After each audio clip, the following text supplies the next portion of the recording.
watchers and viewers and everybody. Hello, Gravitrons. Hello, Gravitrons. I'm more gravity. Let's play chess. So I want a little bit of a preamble for this game. When you're playing chess online or in tournaments, wherever you play, once in a while you'll come across a player who has a strange way of approaching, especially the opening, the first, let's say 15 moves. Arbitrarily, could be 10, could be 20, but for now, let's say about 15 moves. And know that for that player, so I have a little bit of advice and wisdom on this. For that player, they're not necessarily trying to poke fun at you or make a thing or make anything against you. It's that for that player, that style of play has gotten them to that rating, and you're paired against each other. And most players are going to play a lot of their moves into some of the huge, most popular openings: the Roy Lopez, the Sicilian defense, the Four Knights opening, the Italian game. Queen's Gambit declined, Queen's Gambit accepted. All right, we got the idea. But sometimes you play against a player who has a really cool take on the opening phase of the game. And my advice is, don't let it anger you. They're not doing it to upset you. They're doing it because that's where that opening has gotten them. And you're paired against each other. So that's one. And two, chess-wise, don't try to just break it. Their opening. If they make a mistake, capitalize, of course. But it's too often to just try to break the entire integrity of the woven game of chess right at the seams, right? You're going to destroy it by, he's playing pawns one move forward. Let's destroy chess on move 4. It doesn't work like that. It's not the opening manner in which your opponent is playing is sound beyond that.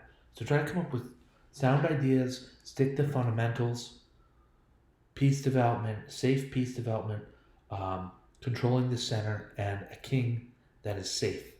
And I think I demonstrate some of that in this game. So let's go ahead and take a look at my game against Baby Girl. I had the white pieces and I played d4. So we see right about here is where I'm realizing, pawn one move forward. And so you could try to start calculating, well, what move can I make where pawn one move forward is absolutely not a good move. Don't do that. It's because your opponent's smarter than that. They're going to have you try to fall into, if he always makes one pawn move forward, then I can get his rook. If I do zippity-doo-dah, zippity-day. Doesn't work like that. The moment your opponent sees danger to a minor or major piece, to the queen of the, once your opponent sees danger to a minor piece, a major piece, the queen or the king, with some redundancy in how I'm relaying that, once these are in danger, this one move at a time is off. This bet's off, right? If I play, well, actually, this one doesn't show this all that well, but if I play bishop g5, he will continue. My opponent, Baby Girl, she will continue with f6 to block the attack, stay within the one move. And I say she will. Probably, yeah. Does she have to? No. But so just before trying to get too far into that, stick with the fundamentals. Development, central control, central occupancy, especially with pawns, and soon enough, a safe king. Okay, so e4, occupying the center. a6 continues with one pawn and one move at a time. And bishop e2, another single pawn move with b6. h4. And I also want to say, notice my opponent has yet to set off any alarm bells with a mistake or blunder, or I think even an inaccuracy yet. And a lot of that's owing to that these are sort of like cautious, right? One move by each pawn at a time, but also that the starting position is durable. in chess, the starting position is safe, and it's part of the reason why white doesn't totally overwhelm black in more games than white does already, right? Look at just all the pawns. Every single pawn is protected at least once, sometimes way more than once, and a couple of them only once. Every pawn on the board, just for emphasis, guys, every pawn on the board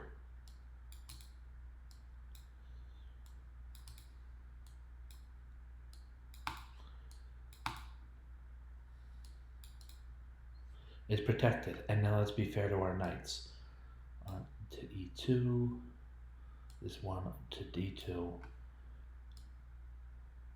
this one to d7, and this one to e7, right? The pawns are all protected. So there's a lot of safety built into the initial position. And mistakes that fall against that safety,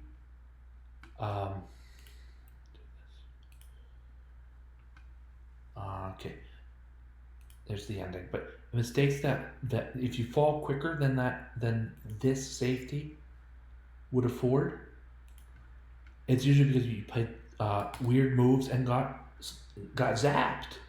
You know, white moves first at f4, and then we're gonna play e5 and then g4. You know, really aggressive on black's, really aggressive against black's king side also means moving your pawns on white's king side early here. Then queen to h4, checkmate. It doesn't make you a dummy. It just means you were aggressive that game, and when beginners play aggressively, they often get checkmated early, especially by more experienced chess players. So just look at how much the normal safety of the initial position is disrupted in this. And this is called fool's mate. White is moving aggressively on with pawns on the king's flank. Pawn to e5 is pretty darn aggressive by black, especially since it's technically a gambit. But forget that, because soon enough it's going to be queen h4 checkmate. All right.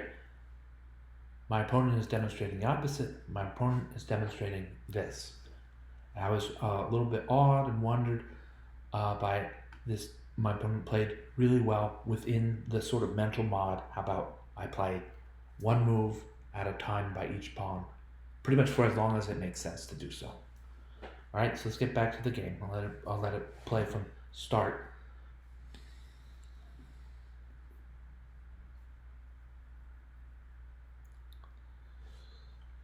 All right. And sometimes we see wisdom in our opponent's plans. A lot of pawn moves. And then a few pawn moves. So how about h4, h5 for a lot of pawn moves? And this is a really well placed pawn right now, and for pretty much the long term, she probably, most pawns are female. She's protected 3 times, so I'm not worried about losing this pawn, and she's controlling some really interesting real estate in black's territory on the king side.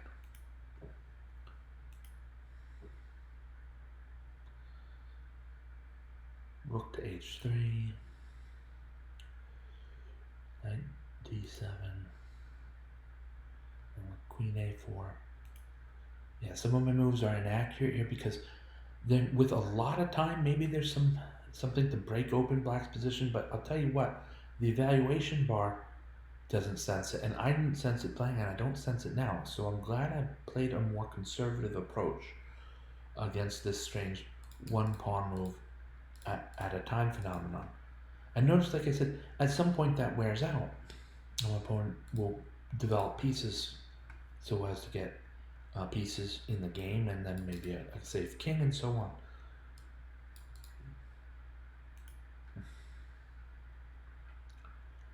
Bishop to f4. So I start to pose problems against my opponent's position. This is against the position. Bishop to f4, and there's a pin on d6. That's all. It can be brushed away maybe with e5, but now we're into calculation because perhaps d takes e5, d takes e5, and then yes, the black will gain territory, but we've also opened up the d file, so haha, rook d1, or even haha, queenside castle, right? Things get a little bit entangled and complicated. Yeah, this does not necessarily mean complicated to me, right? So complications, perhaps that's something to try against my opponent and her strange plan.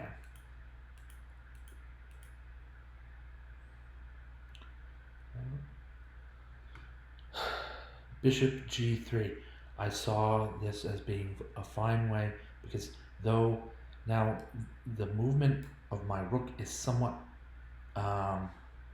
impeded, it's not all that bad. There's always the sort of concession move of bishop to h2, and sometimes bishop to h4 will be a fine move, and sometimes rook to h4 is a fine move.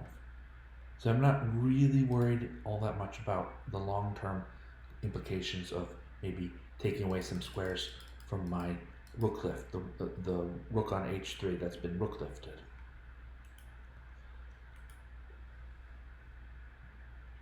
It was still sort of the end of the opening phase, and players are developing their pieces, castling. b5 gets, I think now we're kind of into the middle game. I mean, if and when black castles, and it looks like she does on move 19, then we're definitely at least into the middle game. But with b5, you could consider this the beginning of an attack against white's queenside and the king that is there from castle and queenside. C takes b5. C takes b5,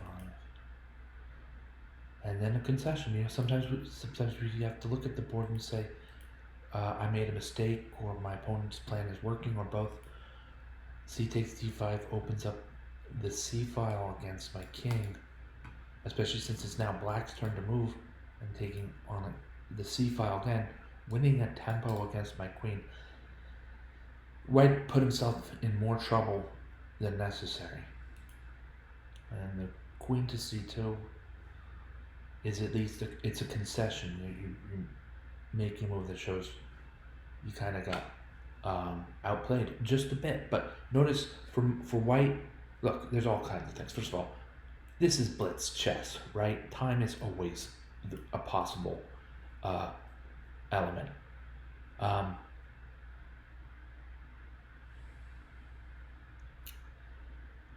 White's not ceding any major material in this position. The material is okay for now, at least. White hasn't already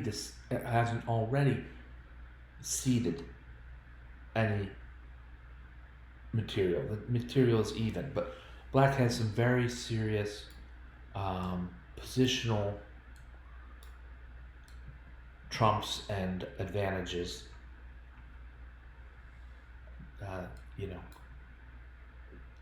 White is going to be the subject of an attack. If black can sense that this is a position to attack white, then maybe something will come of it. Let's see. I also want to say, not quite yet. There's a inaccurate portion of the game coming up, and I just want to say, at around move 19, 20, move 20 through move 24, the play gets a little bit inaccurate. So we'll just know that that's going to happen, and appreciate the game, through move 19, and still view what happened after. If it became a little somewhat inaccurate, then that's just how that is. All right, we want to go over these mistakes carefully, though. So yeah, tons of attacking potential, and I want to b4. It looks like we're opening up this strong.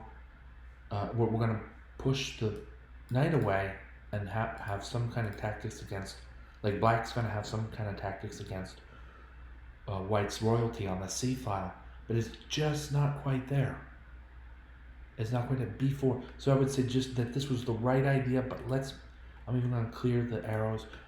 Here with black to move, I suggest maybe rook c8 first. You really want to wind up this attack. Right? Rook c8, and this knight's not going anywhere. You know, knight d5 after rook c8 is all of a sudden checkmate on c2.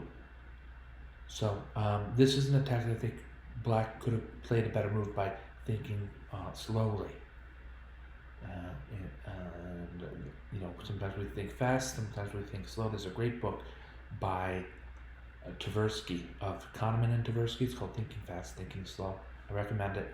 Anyway, I think slow is good here for black. Rook to c8 really puts the screws to white. You see that it's the strongest move suggested by Engine too. So. All right, but b4 was played, and so I'm gonna let my knight escape with his life intact, at least for the moment. Speak of the devil. But then some exchanges that aren't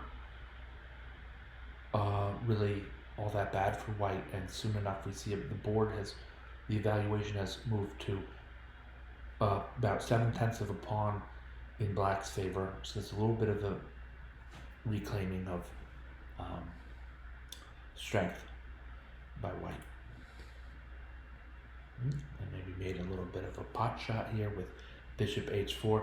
But to be honest about this all, bishop to h4, doesn't it kind of have to happen in order for rook g3 and maybe even queen g4 threatening mate and so on, and pushes the pawn forward? Well, I've got a pawn there to batter down, to make a battering ram and knock down the doors, and the pawn takes, then queen takes with check. Does he have any pieces? Does she have any pieces to block in front of things?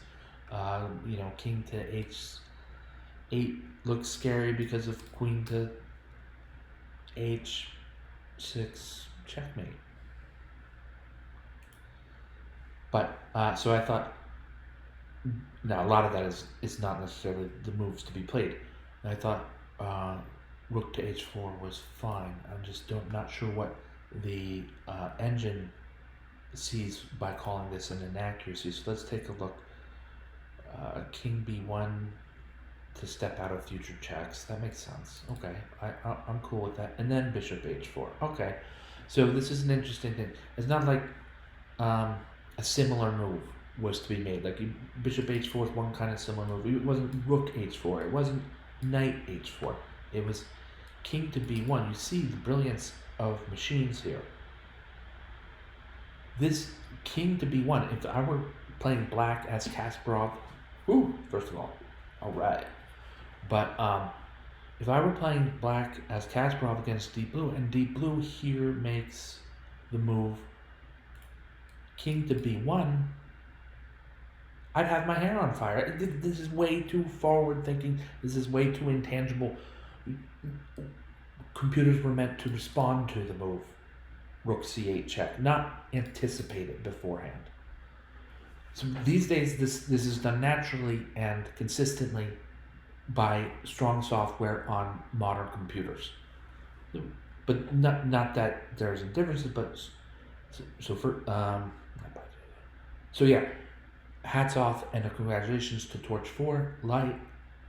This is a really crazy good move to find for white in this position.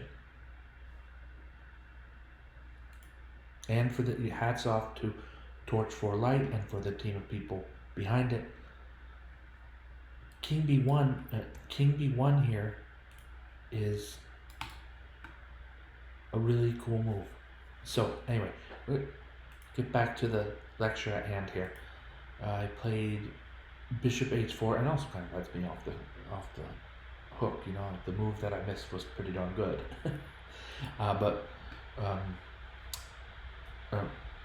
Bishop to h4, attacking the queen and just adding pressure to these to Black's kingside defenses. I mean, now it is White who has wound up, right? There's a free knight to start, but even if we're not talking about that free knight after the blunder here, then White has a lot of firepower against Black's king position and kingside pawn structure. We could get it going with g4 and then g5. I think that's probably a strong way to do that. But if you're in the mood for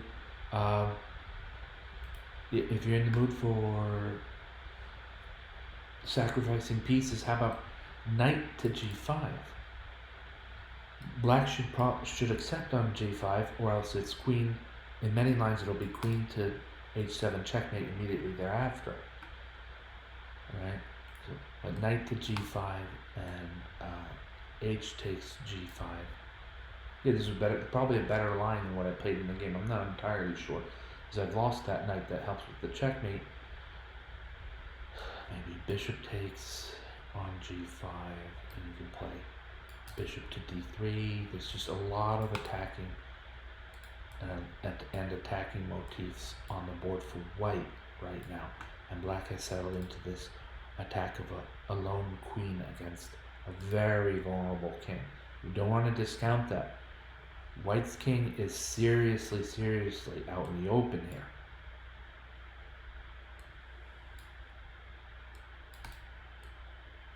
Right? There are rooks that can take advantage of this open c file. There's a queen here to, provide some checks or the last minute power to make a checkmate against White. This knight might not be quite in time. This is a little bit farther away, but that's only because he's got all these awesome long-range pieces. She's got all these awesome long-range pieces geared up for attack anyway. I'm gonna consult analysis because I'm not sure if knight g5 is actually, so we saw it there for a moment on the 5 spot and got bumped out. It's not all that great a move. And Torch indicates maybe bishop d3 is strong here for White. This is a sort of cookie cutter, regular checkmate threat. Alright, so the game played on, I played this miss. Rook to g3. And now we've fought through some of the inaccuracy I was talking about, so that's good. But at the end of it all, with Black's attack, there's still too many pieces on pre. On the queen side here, I captured the knight. One of these bishops, I think, is pretty much already done for, depending on which one. And queen a1, rook to d2. Queen a1, king to d2. King to e1 is the right idea here for White. The king is safe now, and I'm ahead some material. Not a lot, but enough. And the rook falls on d8. It is a respectful time to resign. So I'm going to try to finish this out against computer, and then finish my broadcasting session.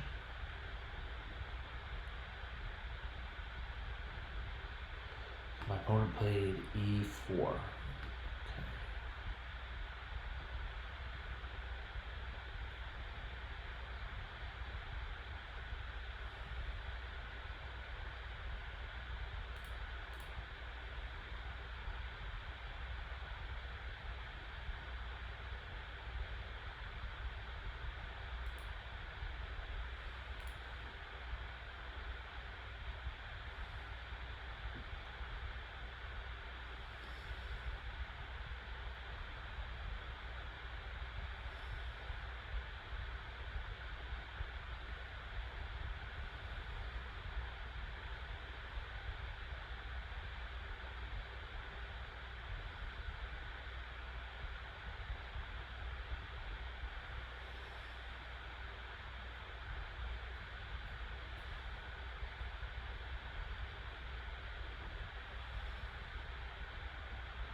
All right.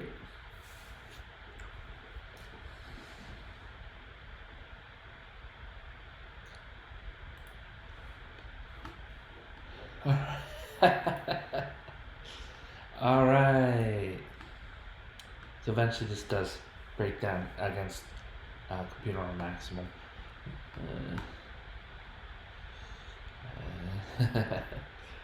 All right.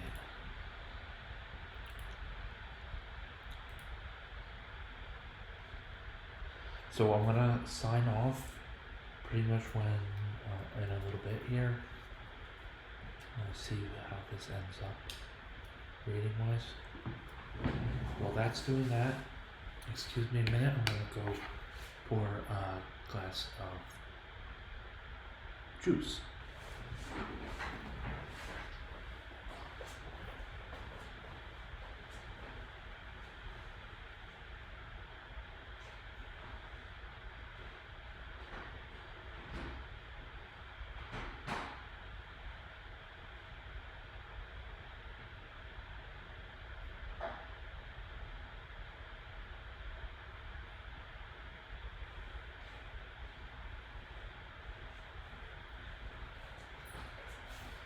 Okay, sorry about that. Turns out my juice is in the car, so you won't get to see me drinking whichever kind of juice.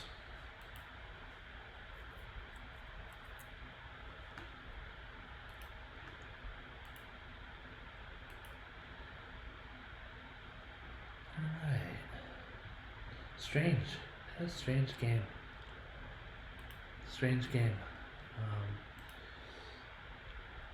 And we started looking at how my opponent was playing pawns forward one move at a time.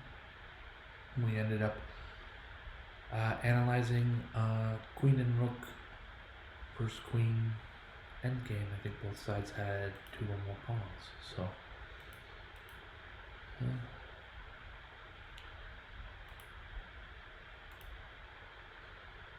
yeah, alright.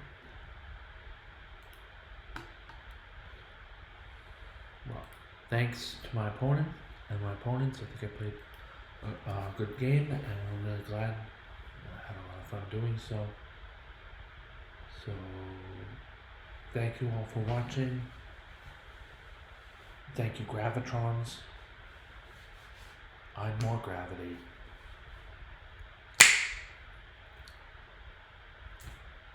Have a great night.